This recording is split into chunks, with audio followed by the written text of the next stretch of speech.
আসসালামু আলাইকুম। আজকে আমরা আলোচনা করব কিটোসিস নিয়ে।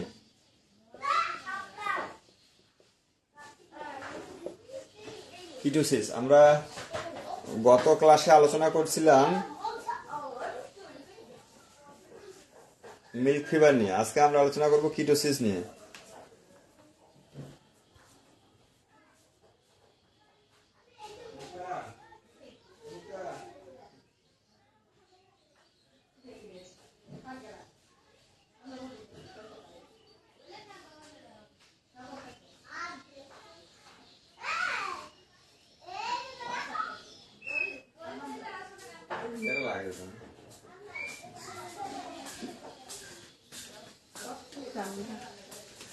কিটোসিস তার মানে এই কিটোসিসটা হচ্ছে গ্লুকোজ ডেফিসিয়েন্সি ইন ব্লাড। আচ্ছা, তো যখন ব্লাডে গ্লুকোজ ডেফিসিয়েন্সি হয়ে যাবে এইটাকে আমরা বলতেছি কিটোসিস।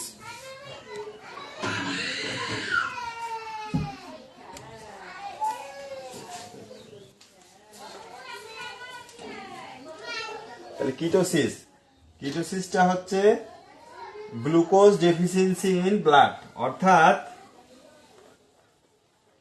যেসব গরু অধিক পরিমাণে দুধ দেয়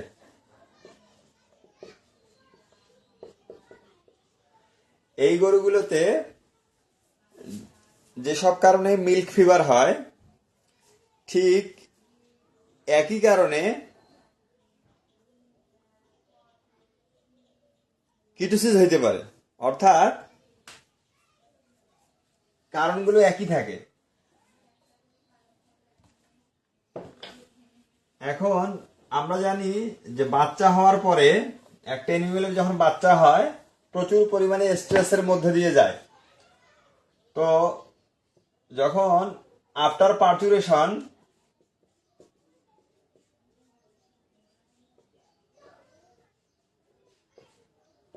পার্চুরেশন বাচ্চা হওয়ার পরে অনেক গাভী কম খাদ্য গ্রহণে অরুচি দেখা যায়, লো ফিড ইনটেক। আচ্ছা, তো যখন ফিড ইনটেক কমে যায়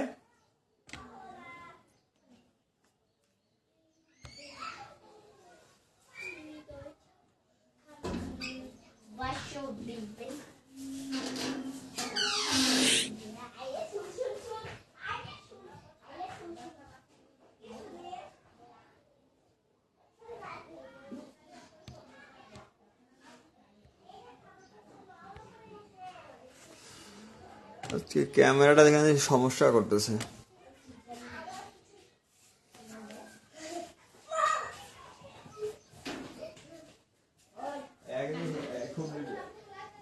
সমস্যা কথা মূল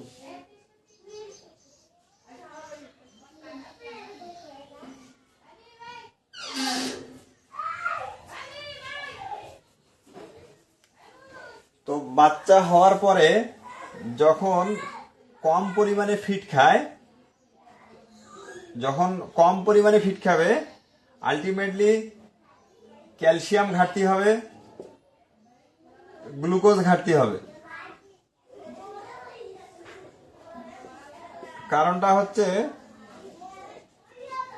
যখন ফিড কম খাবে আলটিমেটলি ওই অ্যানিমেলে বাইরে থেকে তার শরীরে ক্যালসিয়ামের পরিমাণ কমে যাচ্ছে এবং ফিড কম খাওয়ার কারণে, অর্থাৎ লো কার্বোহাইড্রেট ইনটেক হচ্ছে।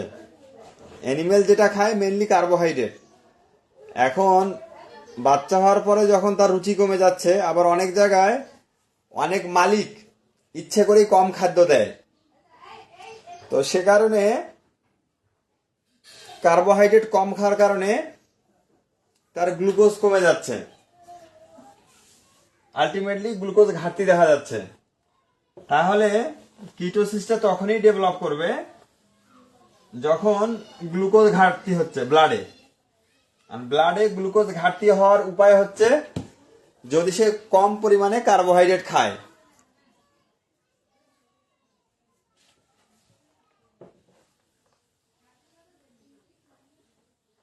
আমরা যত ধরনের কিটোসিস পাই তার মধ্যে অন্যতম হচ্ছে নার্ভাস কিটোসিস।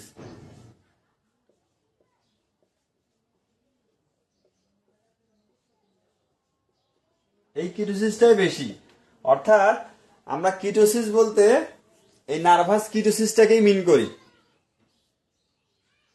অনেক খামারি দেয়, অনেক খামারি ইচ্ছে করে কম খাদ্য দেয়, কারণ তাদের ধারণা যে যখন খাদ্য বেশি দিবে ওলানে চাপ হবে, ওলান ফুলে যাবে। এগুলো বিভিন্ন ধরনের কুসংস্কার আছে।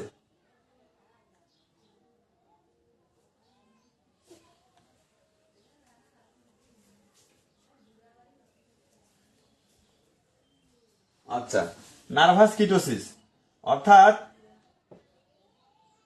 নার্ভাস সিস্টেমকে এফেক্ট করে এই কিটোসিসটা। অর্থাৎ নার্ভাস সিস্টেম এফেক্ট হলে যে ধরনের সিমটম প্রকাশ পাওয়ার কথা সেই ধরনের সিমটম পায়। এখন আমরা সাইন দেখব, সাইন্স অফ নার্ভাস কিটোসিস। আচ্ছা, 1 নাম্বার হচ্ছে যে প্রথম যেটা সাইন হবে, খামারি আপনাকে ফোন দিয়ে বলবে তার গরু একটু আগেও ভালো ছিল, হ্যাঁ, এখন হঠাৎ করে রোলিং অফ টাং, তার গাভী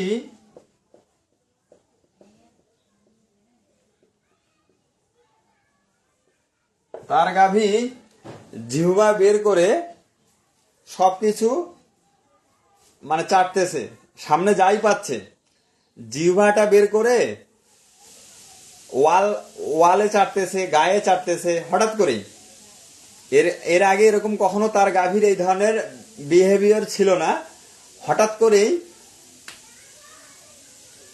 জিহ্বা বের করে সবকিছু চাটতেছে,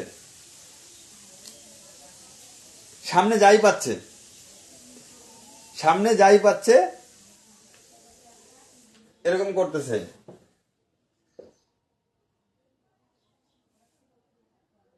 ঘাড় বাঁকা হয়ে যায়, অর্থাৎ এই যে রোলিং অফ টাং এরকম করতে করতে মাথা এবং ঘাড় বাঁকা করে।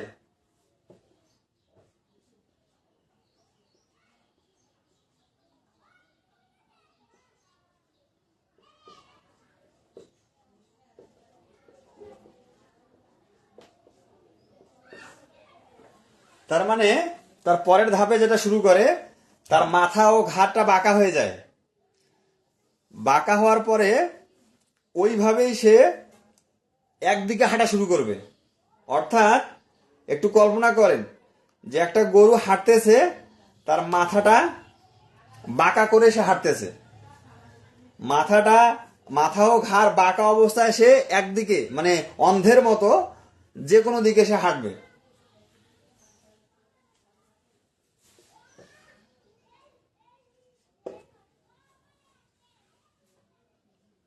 এরকম করবে। এইভাবে হাঁটতে হাঁটতে ওই যে খামারের যে দেওয়াল থাকে, ওয়াল থাকে, সে ইচ্ছা করে ওয়ালে মাথা লাগাই দিয়ে চুপ করে থাকবে। তার মানে তার আচরণগুলো সব অদ্ভুত হবে, এক্সাইটেশন থাকবে।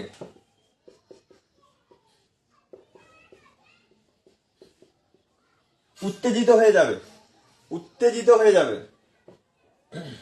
4 নাম্বার হচ্ছে যে স্যালাইভেশন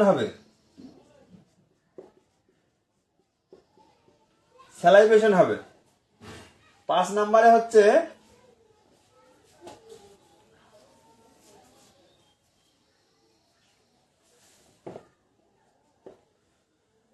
যে কিটোসিসের গরু বসে পড়বে এবং উঠবে, মানে তার উঠা বসায় কোনো সমস্যা হবে না, সে যেমন বসতেও পারবে উঠতেও পারবে।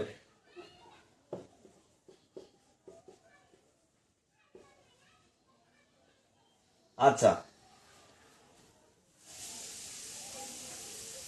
যেহেতু নার্ভাস ডিসঅর্ডার হয়, তাপমাত্রা বাড়তেও পারে কমতেও পারে, এটা কোনো ফ্যাক্ট না, কিন্তু এই যে এই 3টা লক্ষণ কমন থাকতে হবে। এই 3টা লক্ষণ না হলে এটা কিটোসিস হবে না।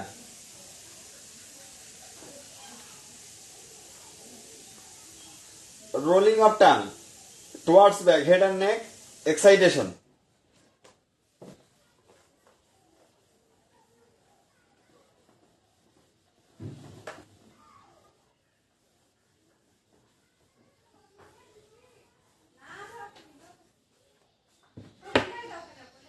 আচ্ছা, এই যে নার্ভাস কিটোসিস আর মিল্ক ফিভার, এই দুইটার মধ্যে আমরা ডিফারেন্সিয়েট করতে পারবো। যেমন নার্ভাস কিটোসিসের গরু আমরা বলছি এক্সাইটেশন থাকবে, উত্তেজিত হবে। আর মিল্ক ফিভারের গরু কিন্তু ডোসাইল হবে। এটা একটা বেসিক পার্থক্য। নার্ভাস কিটোসিসের গরু আমরা বলছি যে উঠতে পারবে এবং বসতে পারবে, তার এইটাতে বড় ধরনের কোনো সমস্যা হবে না। কিন্তু মিল্ক ফিভারের ক্লাসটা যদি মনে করে দেখেন, যে মিল্ক ফিভারের গরু প্রথম দিকে কষ্ট করে উঠতে পারে, খুব কষ্ট হবে, কিন্তু পরে আর উঠতেই পারবে না। এটা হচ্ছে পার্থক্য।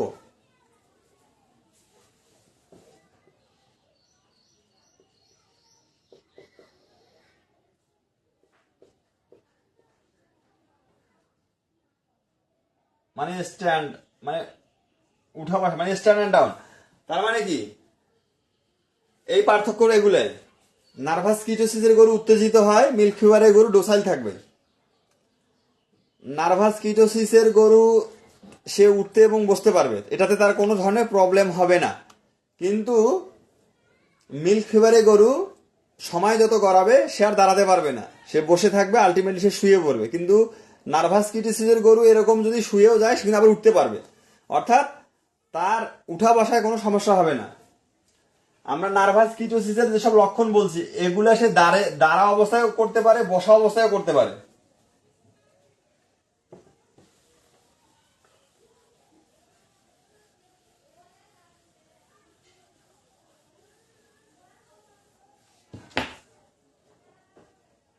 এখন নার্ভাস কিটোসিস আর র্যাবিস যদি আমি বলি, যে নার্ভাস কিটোসিস আর র্যাবিসে যদি আমরা একটু ডিফারেন্সিয়েট করি, রোলিং অফ টাং এটা কিন্তু নার্ভাস কিটোসিসে হয়, র্যাবিসে কিন্তু হবে না। তবে এটা একটা বেসিক ডিফারেন্স। আপনার গরু যদি রোলিং অফ টাং করে, তাহলে এটা শতকরা 100 ভাগ ধরে রাখেন এটা নার্ভাস কিটোসিসের দিকেই যাচ্ছে। আর র্যাবিসে কিন্তু কখনো গরু জিবা বের করে রোলিং অফ টাং করবে না, সে জিবা দিয়ে সবকিছু চাটবে না। এটা সিভিয়ার হলেও হয় না, হয়তো একবার দুইবার করতে পারে র্যাবিসে, কিন্তু সব সময় না। নার্ভাস কিটোসিস সব সময় করবে। আচ্ছা, নার্ভাস কিটোসিস ওই ধরনের গরুতে হয় যেগুলা কি, যেমন মিল্কিং হিস্ট্রি আছে, তারপরে পার্চুরেশন, তারপরে এই ধরনের হিস্ট্রি পাবেন, যে গরুটা অধিক দুধ দিচ্ছে, তারপরে বাচ্চা হয়েছে, এই ধরনের হিস্ট্রি থাকবে, আপনি দেখতে পারবেন।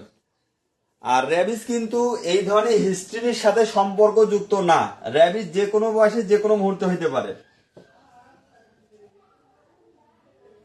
অনলি বাইটিং হিস্ট্রি, র্যাবিটে যদি আপনি বাইটিং হিস্ট্রি পান, অনলি বাইটিং হিস্ট্রি, যে কুকুর কামড় দিছিল, অর্থাৎ র্যাবিস হইতে গেলে আমার পার্চুরেশন বা এগুলা কোনো ফ্যাক্ট না।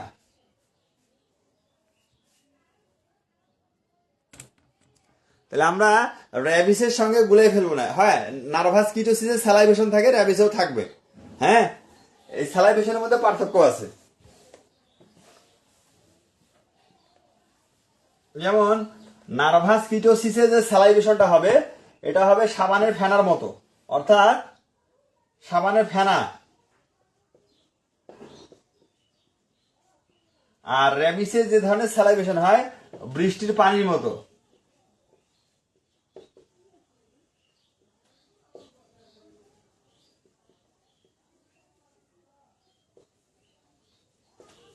তাহলে স্যালাইভেশন দিয়ে আমি পার্থক্য করতে পারবো।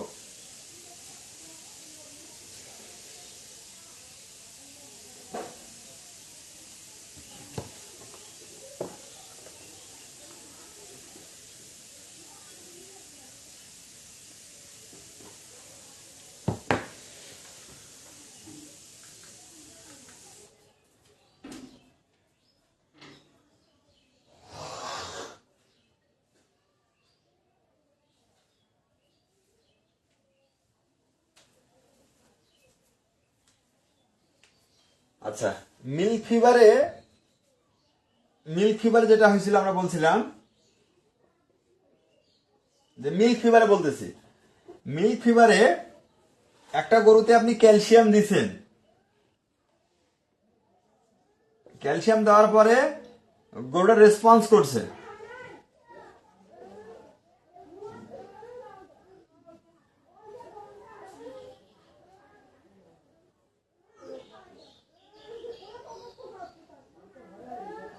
আপনি ক্যালসিয়াম দিছেন, ক্যালসিয়াম দেওয়ার পর রেসপন্স করছে, কিছু সময় পর আবার পড়ে গেছে।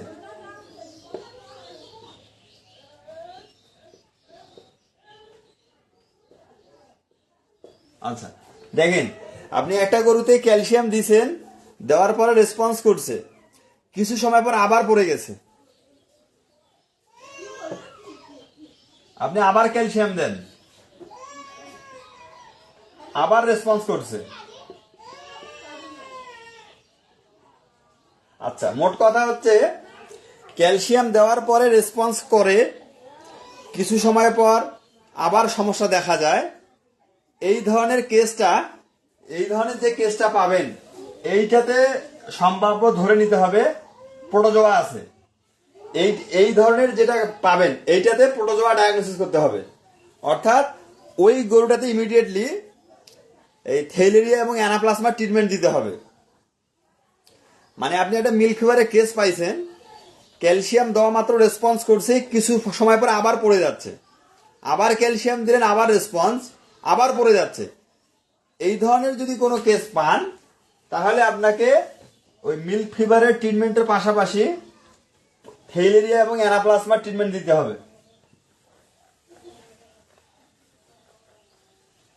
বা এরকম কেস পাইছেন যে ক্যালসিয়াম দিছেন, ক্যালসিয়াম দেওয়ার পরে মানে ক্যালসিয়াম দেওয়ার আগে গরুটা একবারে সেন্সলেস ছিল, কিন্তু ক্যালসিয়াম দেওয়ার পরে সেন্সটা ফিরে আসছে, রেসপন্স করছে, খাওয়া দাওয়া চালু হয়েছে, কিন্তু উঠতে পারতেছে না। এরকম যদি হয় যে ক্যালসিয়াম দেওয়ার আগে যে কন্ডিশন ছিল, দেওয়ার পরে অনেকটা ইমপ্রুভ করছে, বাট আনএবল টু স্ট্যান্ড, উঠতে পারতেছে না, তাহলে এই ধরনের গরুতেও আপনি থেইলেরিয়া এবং অ্যানাপ্লাজমা ট্রিটমেন্ট যোগ করবেন। তাহলে থেইলেরিয়া এবং অ্যানাপ্লাজমা ট্রিটমেন্ট যোগ করার জন্য এই দুইটা কন্ডিশন মাথায় রাখতে হবে, যে ক্যালসিয়াম দেওয়ার পর রেসপন্স করতেছে কিন্তু উঠতে পারতেছে না বা দাঁড়িয়ে থাকতে পারতেছে না, তাহলে ইমিডিয়েটলি যদি পরীক্ষা করার ব্যবস্থা থাকে পরীক্ষা করবেন, না থাকলে এমনি দিয়ে দিবেন। আচ্ছা, এবার আমরা নার্ভাস কিটোসিসের ট্রিটমেন্টে আসি। যেহেতু এটা গ্লুকোজ ডেফিসিয়েন্সি, ইমিডিয়েট আমরা গ্লুকোজ শিরায় দিতে হবে, ইমিডিয়েট। এখন আমাদের যেসব বড় দুধের গরু আছে, যেগুলো 8 লিটার, 10 লিটার, 15 লিটার, 20 লিটার, মানে যেগুলোকে আমরা হাই ইল্ডিং বলতেছি, এই গরুগুলোতে আমরা 1000 গ্লুকোজ দিলেই হবে, 1000 এনাফ।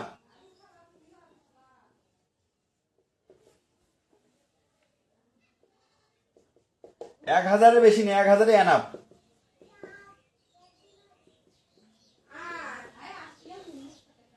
ঠিক আছে। 2 নম্বরে স্টেরয়েড, মানে স্টেরয়েড থেকে গ্লুকোজ সোর্স।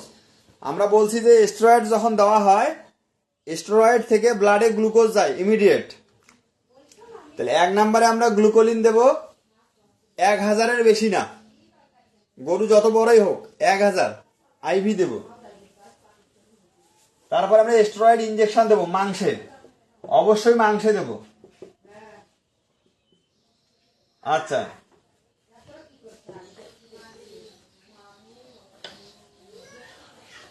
3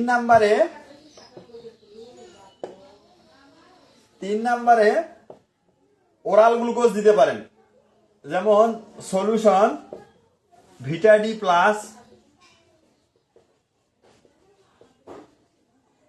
और ডি ব্যালেন্স। এটা হচ্ছে প্রোপাইলিন গ্লাইকল, অর্থাৎ গ্লুকোজ। প্রোপাইলিন গ্লাইকল কিন্তু গ্লুকোজ সোর্স। এটা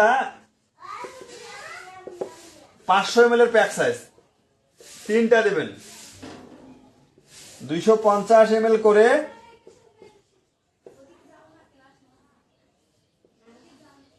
দিনে 2 বার 3 দিন খাবে। এটা হচ্ছে ওরাল গ্লুকোজ। তার মানে আপনি তাকে গ্লুকোজ সোর্সটাকে প্রত্যেকটা দিক থেকে কভার দিচ্ছেন। ভিটা ডি প্লাস और ডি ব্যালেন্স। ভিটা ডি প্লাসটা 1 মিট আর ডি ব্যালেন্সটা স্কোয়ারের। এখানে আছে প্রোপাইলিন গ্লাইকল অর্থাৎ ওরাল গ্লুকোজ।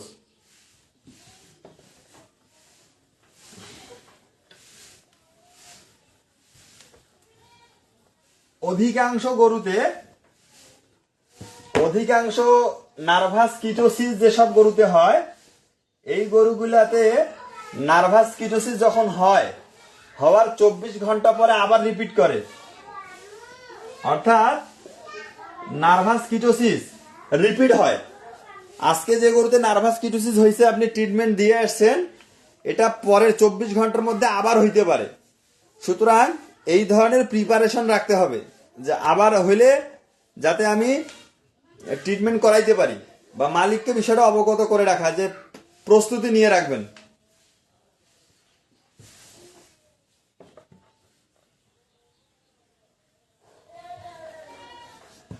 এখন একটা গরুতে নার্ভাস কিটোসিস যখন হয়, আমরা বলতেছি এই গরুটা কম খাইছে, কম খাওয়ার কারণে তার বডিতে গ্লুকোজের পরিমাণ কমে গেছে, মানে বাইরে থেকে যায়নি, এই জন্য কম হয়ে গেছে। এই জন্য বলা হয় যে গরুটা কম খাইছে, তার যেহেতু নার্ভাস কিটোসিস হইতে পারে, তার মিল্ক ফিভার হইতে পারে। বিষয়টা এরকম, যে গরুটার মিল্ক ফিভার হয়েছে তার মানে তার বডিতে ক্যালসিয়াম কমে গেছে। তাহলে তার বডিতে শুধুমাত্র ক্যালসিয়াম কমে গেছে বিষয়টা এরকম না, তার বডিতে গ্লুকোজও কমে যাইতে পারে। এই বিবেচনায় যদি নার্ভাস কিটোসিস হয়, নার্ভাস কিটোসিসের যে ট্রিটমেন্ট তার সাথে আপনি একটু ক্যালসিয়াম অ্যাড করে দিতে পারেন। কারণ যে গরুটাতে নার্ভাস কিটোসিস হয়েছে ওই গরুটাতে মিল্ক ফিভারও ডেভেলপ করতে পারে, যেহেতু সে কম খাইছে। বিষয়টা জটিল না। আপনি নার্ভাস কিটোসিসের যেমন গ্লুকোজ দিচ্ছেন, গ্লুকোলিন 1 লিটার আপনি এই স্যালাইন দিয়ে গরুর ভেইনে লাগাই দিচ্ছেন, এটা যে গ্লুকোলিন ভেইনে লাগাই দিচ্ছেন, তাহলে আপনি কি করবেন, 250 ml বা 500 ml ক্যালসিয়াম এই যেখানে স্যালাইনে ঢুকাই দিবেন। তাহলে গ্লুকোলিনের যে প্যাক আছে তার মধ্যে আপনি ক্যালসিয়াম আস্তে আস্তে ঢুকাই দিলেন, তাহলে একসাথে আপনার 2 কাজ হয়ে গেল। মিল্ক ফিভারের তাহলে ট্রিটমেন্ট আপনি একই থাকলো। আপনি মিল্ক ফিভারের ট্রিটমেন্টে গ্লুকোজ লাগাই দিলেন, তার সাথে ক্যালসিয়াম দিয়ে দিলেন, বিষয় স্টেরয়েড দিয়ে দিলেন, বিষয়টা একই থাকলো। অনেকে জটিলতা অ্যাভয়েড করার জন্য এইভাবে দেয়, আমি দেই না, আমি আলাদা দেই। আমি লাস্ট 2 দিন একটা গরুর ট্রিটমেন্ট দিচ্ছি মিল্ক ফিভার। গতকালকে এবং তার আগের দিন আমি যেদিন বৃষ্টি হইলো মিল্ক ফিভার একটা কেস পাইছি। আমি মিল্ক ফিভার এই কেসটাতে 500 ml ম্যাজিক্যাল 28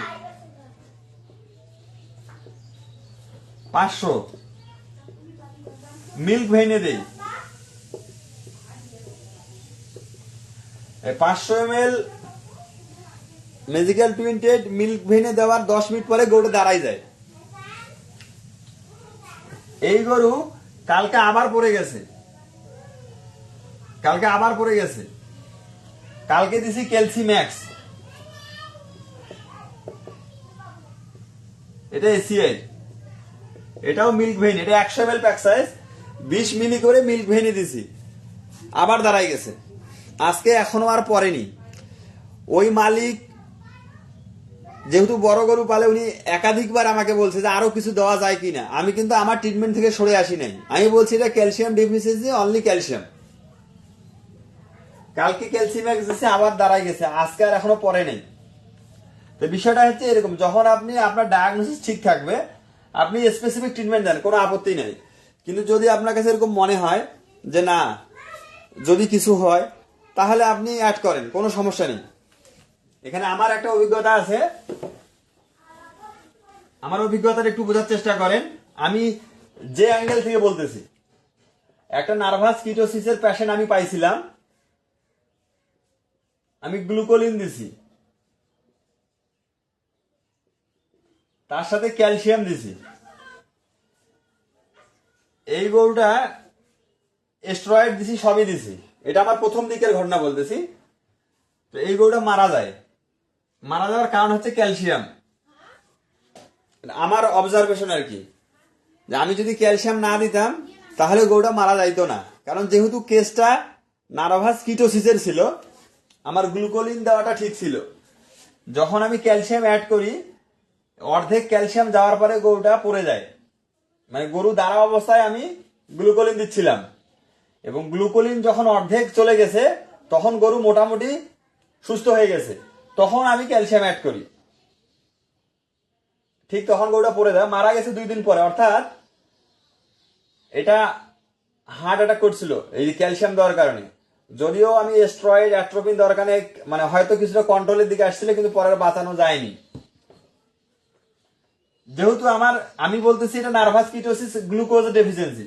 এই যে আমি ক্যালসিয়ামটা দিচ্ছি ব্লাডে, এর পরিমাণটা তো যদি তার শরীরে ক্যালসিয়ামের অভাব না থাকে তাহলে এটা তো বাড়তি হয়ে যাবে, হাইপার হয়ে যাবে না। মানে বিষয়টা এইভাবে বোঝেন, কেসটা ছিল গ্লুকোজ ডেফিসিয়েন্সি। আমি যখন ক্যালসিয়াম দিলাম, আমি ধারণা করতেছি তার বডিতে ক্যালসিয়াম ডেফিসিয়েন্সি হইতে পারে, কিন্তু যদি তার বডিতে ক্যালসিয়াম ডেফিসিয়েন্সি না থাকে তাহলে আমি যে ক্যালসিয়ামটা দিচ্ছি এটা হাইপার হয়ে যাবে, তখন কিন্তু একটা অ্যাক্সিডেন্ট ঘটতে পারে। সেটাই ঘটছিল। নার্ভাস কিটোসিসের পেশেন্টকে যখন আপনি গ্লুকোজ দিবেন, অর্ধেক গ্লুকোজ যাওয়া মাত্রই সে কন্ট্রোল হয়ে যাবে, তখন আপনি মোটামুটি কনফার্ম থাকবেন যে আপনার এনিমেল সুস্থ হয়ে গেছে। এটা মিল্ক ফিভারের ক্ষেত্রেও তাই, ক্যালসিয়াম যাওয়া মাত্রই সেটা সুস্থ হয়। কোনো প্রশ্ন থাকলে করেন এই যে নার্ভাস কিটোসিস আর মিল্ক ফিভার নিয়ে। ফিল্ডে এই কেসটা খুবই কমন, বিশেষ করে লার্জ এনিমেল আর কি, অধিক দুধের গরুতে প্রত্যেক দিনই মিল্ক ফিভারের কেস পাওয়া যায়। একবারে ম্যাজিক একটা কেস।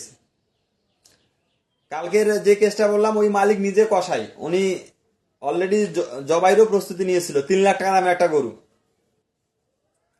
ক্যালসিয়াম দেওয়ার পর যখন দাঁড়াইছে উনি তো খুব খুশি হয়ে গেছে যে আসলে এগুলার চিকিৎসা আছে। বিষয়টা এরকম না আর কি, খুব সহজ একটা বিষয়।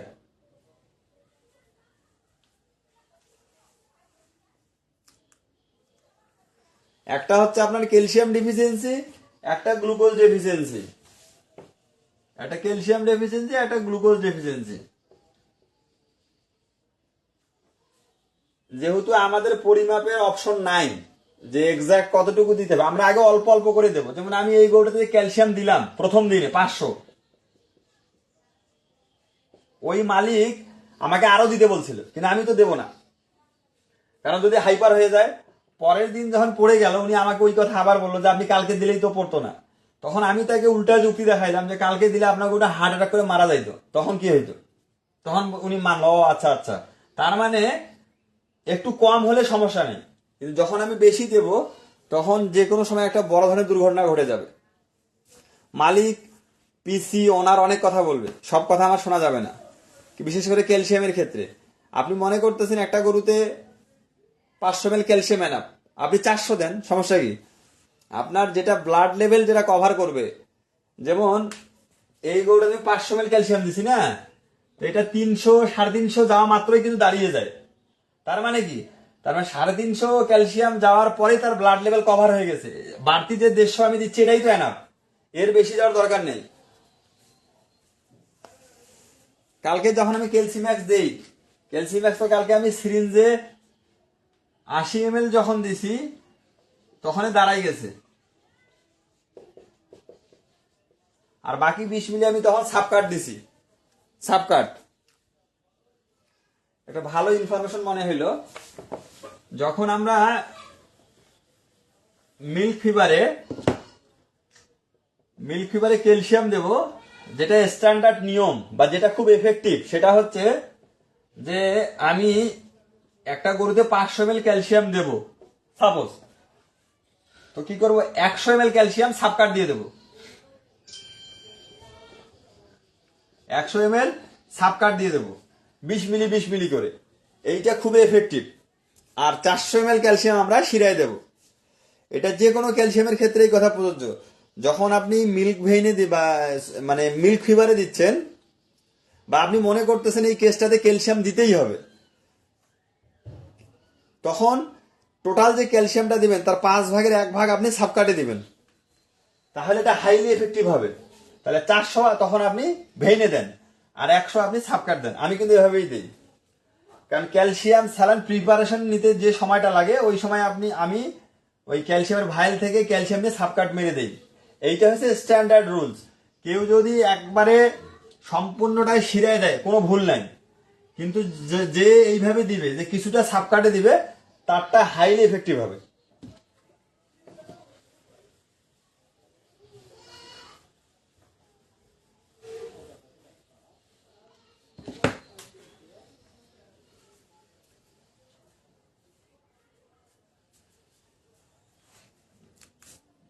তো ঠিক আছে, এই যে আমার আজকে নার্ভাস কিটোসিস এবং মিল্ক ফিভারের আলোচনা এই দুইটাই কিন্তু মানে পাশাপাশি ডিজিজ, একটার সাথে আর একটা জড়িত আর কি। এই জন্য ট্রিটমেন্ট করা, ডায়াগনোসিসটাকে সঠিক করবেন যে আপনার ডায়াগনোসিসটা কি। হ্যাঁ, দেখেন যদি এরকম আপনি একটা কেস পান যে একটা গরু মানে বসে আছে, খাচ্ছে, উঠতে পারতেছে না, এরকম এরকম কিন্তু আমরা অনেক কেস পাই যে কি সমস্যা, উঠতে পারে না। আচ্ছা, খাওয়া ঠিক আছে, এগুলা হাজার হাজার কেস এরকম আছে, গরু উঠতে পারে না, খাওয়া ঠিক আছে, উঠার চেষ্টা করে। তাই এইটা কিন্তু ক্যালসিয়াম ডেফিসিয়েন্সি না, এটা মনে রাখবেন। এটা কিন্তু শুধুমাত্র ক্যালসিয়াম ডেফিসিয়েন্সি না। ক্যালসিয়াম ডেফিসিয়েন্সি আমি বারবার বলছি, এটা একিউট হয়, এটা কখনো ক্রনিক হয় না। অর্থাৎ ক্যালসিয়ামের ডেফিসিয়েন্সি হয়েছে, এটা আপনাকে দীর্ঘমেয়াদী সময় দেবে না, এটা একিউট। ক্যালসিয়ামের কেস একিউট হয়, ক্যালসিয়ামের প্রবলেম সলভ না হলে সে মারা যাবে। দীর্ঘমেয়াদী যে সমস্যাটা পাবেন এটা কখনো ক্যালসিয়াম ডেফিসিয়েন্সি না, এটা মাল্টিপল ডেফিসিয়েন্সি হতে পারে। তার আয়রন ডেফিসিয়েন্সি থাকতে পারে। আমরা এখন যেটা বলতেছি তার প্রোটোজোয়াল জনিত সমস্যা আছে, থেলেরিয়া এবং অ্যানাপ্লাজমা, এইগুলাতে জোর দিতে হবে। কিন্তু আমরা যেটা দেখি সবাই ক্যালসিয়ামে জোর দেয়, আলটিমেটলি অ্যানিমেলটা এইভাবে মারা যায়। তাহলে ক্যালসিয়াম ক্যালসিয়াম শিরায় দেওয়ার ক্ষেত্রে কি অ্যাট্রোপিন সালফেট এবং স্টেরয়েড একই সাথে দেওয়া যাবে? যে কোনো একটা নিতে হবে, যে কোনো একটা, এবং যে কোনো একটা নিতে হবে। এবং দুইটার মধ্যে উত্তম হচ্ছে অ্যাট্রোপিন সালফেট, দুইটার মধ্যে বেস্ট অ্যাট্রোপিন, দুইটার মধ্যে অ্যাট্রোপিন হচ্ছে বেস্ট। এখন যদি এরকম হয় যে কেসটা ছিল আপনার কিটোসিসের, তাহলে তো আপনাকে স্টেরয়েড দেওয়াই লাগবে, অ্যাট্রোপিনও দেওয়া লাগবে। কিন্তু কেসটা যদি হয় মিল্ক ফিভারের, তখন অ্যাট্রোপিন। আমি কি বুঝাইতে পারছি? কেসটা যদি আপনার মিল্ক ফিভারের হয় তখন অ্যাট্রোপিন, আর যদি কেসটা আপনার কিটোসিসের হয় তাহলে তখন তো আপনার সেই কিটোসিসের কারণেই স্টেরয়েড পাবে, আর বাড়তি হিসেবে আপনি অ্যাট্রোপিন দিবেন যাতে সে শক না করে। ক্যালসিয়াম জুগুলার ভেইনে দিলে কি সমস্যা হওয়ার সম্ভাবনা বেশি থাকে? হ্যাঁ, ক্যালসিয়াম যখন আপনি জুগুলার ভেইনে দিবেন, হার্ট অ্যাটাক হওয়ার সম্ভাবনা সবচেয়ে বেশি, হার্ট অ্যাটাক হওয়ার সম্ভাবনা সবচেয়ে বেশি। তখন আপনাকে স্লো দিতে হবে, একেবারে স্লো। যদিও হয় না, কিন্তু হইতে পারে, যে কোনো সময় হয়ে যাবে। আমার হাতে অনেকগুলো হার্ট অ্যাটাক হয়ে মারা গেছে, তখন আমি জানতাম না এই বিষয়গুলো, তখন আমাকে কেউ বলে নেই। এখন আমরা লার্জ এনিমেল বলি, পোলট্রি বলি, পেট বলি, যেভাবে এক্সপিরিয়েন্স শেয়ার হচ্ছে, এটা তো একসময় হইতো না। আমার হাতে আমি অনেক এইভাবে স্যালাইন দিতে দিয়ে মারা গেছে, অনলি শুধু জুগলার ভেইন দেওয়ার কারণে। যদি আমি মিল্ক ভেইনে দিতাম ওটা মরতো না। এখন আমার যেটা রিয়েলাইজেশন আর কি, আপনার যেহেতু অপশন আছে মিল্ক ভেইন, আপনার যখন অপশন থাকবে না তখন আমরা ওই চিন্তাগুলো করবো। যখন আমার অপশন আছে আমরা অবশ্যই মিল্ক ভেইনে যাবো।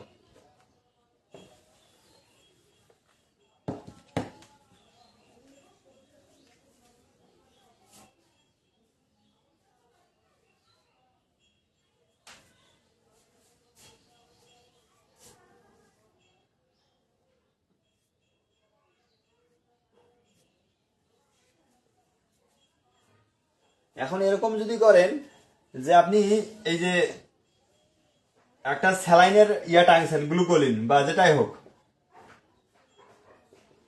এখন অ্যাট্রোপিন যদি আপনি এর মধ্যে দেন, অ্যাট্রোপিন দিছে আর এই স্যালাইনে পাইপ দিয়ে স্যালাইন যাচ্ছে, তাহলে তো হবে না। কারণ যখন আপনি অ্যাট্রোপিনটা এখানে দিবেন, এই অ্যাট্রোপিন ফোটা ফোটা করে যাবে, এই ফোটা ফোটা করে গিয়ে কিন্তু সে হার্ট অ্যাটাক প্রিভেন্ট করতে পারবে না। অ্যাট্রোপিনটা হয় আগে শিরায় দিয়ে নিতে হবে অথবা মাংসে দিয়ে দিতে হবে অ্যাট এ টাইম। আমি কি বোঝাতে পারছি? আপনি ক্যালসিয়াম আর গ্লুকোলিন দিচ্ছেন, তার মধ্যে অ্যাট্রোপিন দিচ্ছেন, অ্যাট্রোপিনটা তো তখন ফোটা ফোটা করে যাবে এই যে সেট দিয়ে, এই ফোটা ফোটা করে অল্প পরিমাণে যে সে কিন্তু কার্ডিয়াক শক প্রিভেন্ট করতে পারবে না।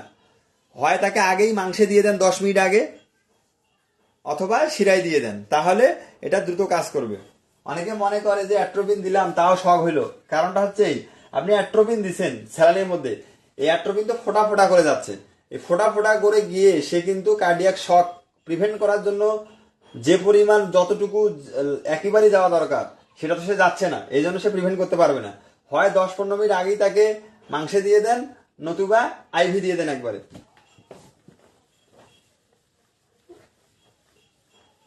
তো ঠিক আছে, আসসালামু আলাইকুম।